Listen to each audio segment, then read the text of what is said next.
శ్రావణ మాసం రెండో సోమవారం సందర్భంగా నర్సాపూర్లోని శివాలయంలో రెడ్డి మహిళా సంఘం ఆధ్వర్యంలో ఉదయం 5 గంటల నుంచి గణపతి హోమం, రుద్రాభిషేకం, కుంకుమార్చన కార్యక్రమాలను నిర్వహించడం జరిగింది. అనంతరం భక్తుల సౌకర్యార్థం అన్నదాన కార్యక్రమం నిర్వహించారు. ఈ సందర్భంగా వీరప్ప గురుస్వామి పూజా కార్యక్రమాల గురించి వివరించడం జరిగింది. ఈ కార్యక్రమంలో రెడ్డి సంఘం మహిళా మనులతో పాటు అధిక సంఖ్యలో భక్తులు పాల్గొన్నారు.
శివాలయంలో ఉన్నాము.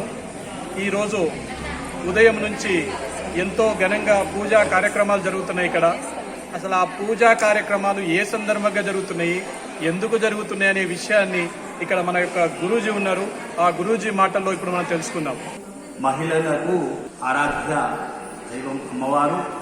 మరి వాళ్ళంతా కూడా లలితా పారాయణం చేస్తూ కుంకుమార్చన చేసుకుంటూ కుటుంబాలన్నీ కూడా అన్యోన్యంగా ఉండాలి, లోకమంతా కూడా చక్కగా ఉండాలి, బంధువర్గం అంతా కూడా అన్యోన్యంగా ఉండాలి, పాడి పంటలు సస్యశ్యామలంగా పాడి పంటలు అభివృద్ధి చెందాలి, మంచి పండాలి, ప్రజలంతా బాగుండాలనే కోరికతో ఒక సంకల్పంతో ఆలయంలో చేసుకోవడం జరుగుతుంది.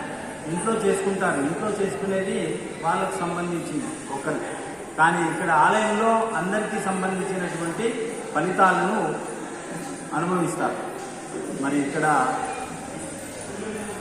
రెడ్డి సంఘం ఆధ్వర్యంలో కూడా మరి ఈరోజు లలితా పారాయణం, కుంకుమార్చన చేయడానికి మహిళలంతా కూడా సిద్ధమైనారు. ఉదయం పూట 5 గంటలకు గణపతి హోమము, దత్తాత్రేయాయ హోమము, ఇట్లానే దుర్గాదేవి హోమము, రాజరాజేశ్వరి, రుద్రహోమము, ఇవన్నీ కూడా ఉదయం పూట చేయడం జరిగింది. ఆ హోమం అయిన తర్వాత రుద్రాభిషేకం జరిగింది. రుద్రాభిషేకం అయిన తర్వాత భక్తులంతా కూడా వచ్చిపోతూ ఉన్నారు. మరి ఈ సమయము మధ్యాహ్న సమయము అన్నపూర్ణేశ్వరిని కూడా పిలుస్తూ మరి అందరికీ అన్నదానం చేసుకుంటా ఉన్నారు రెడ్డి సంఘం వాళ్ళు. అందరినీ అట్లానే అన్నపూర్ణేశ్వరి సమయానికి ఈ కుంకుమార్చన అనేది చేసి ఆ తర్వాత అన్నప్రసాద అందరికీ కూడా ఇవ్వడం జరుగుతుంది. మరి మహిళలంతా కూడా ఈ పారాయణాన్ని భక్తి శ్రద్ధలతోటి చేస్తూ ఆ భగవంతుడి అమ్మవారి యొక్క అనుగ్రహాన్ని పొందుతారని చెప్పేసి ఆశిస్తా ఉన్నాము. లోకా సమస్త సుఖినో భవంతు, సర్వే జన సుఖినో భవంతు.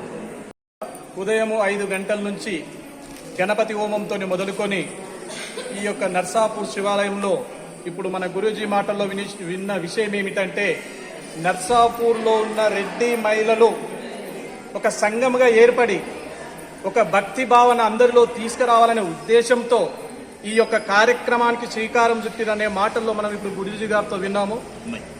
ఇప్పుడు కుంకుమార్చన తర్వాత అదేవిధంగా అన్న ప్రసాద వితరణ కార్యక్రమం కూడా ఉంటుందని మన గురూజీ చెప్పడం జరిగింది. ఇంతటి చక్కటి నిర్ణయం తీసుకున్న మహిళలకి మనము ఎంతో రుణపడి ఉన్నామని అనుకోవాలి. ఇంటి భక్తి భావన అనేది ఎంత చక్కగా సాగుతుంది ఉదయం నుంచి అంటే అంత బ్రహ్మాండంగా సాగుతుంది. ఇది ప్రతి ఒక్కరి ఇంటిలో, ప్రతి ఒక్కరి కుటుంబంలో ఇలాంటి ధర్మము, హిందూ ధర్మము అనేది కొనసాగి అందరూ భక్తి మార్గంలో నడవాలని ఆశిస్తూ మరిన్ని అప్డేట్స్ కోసం మా ఛానల్ని సబ్స్క్రైబ్ చేయండి.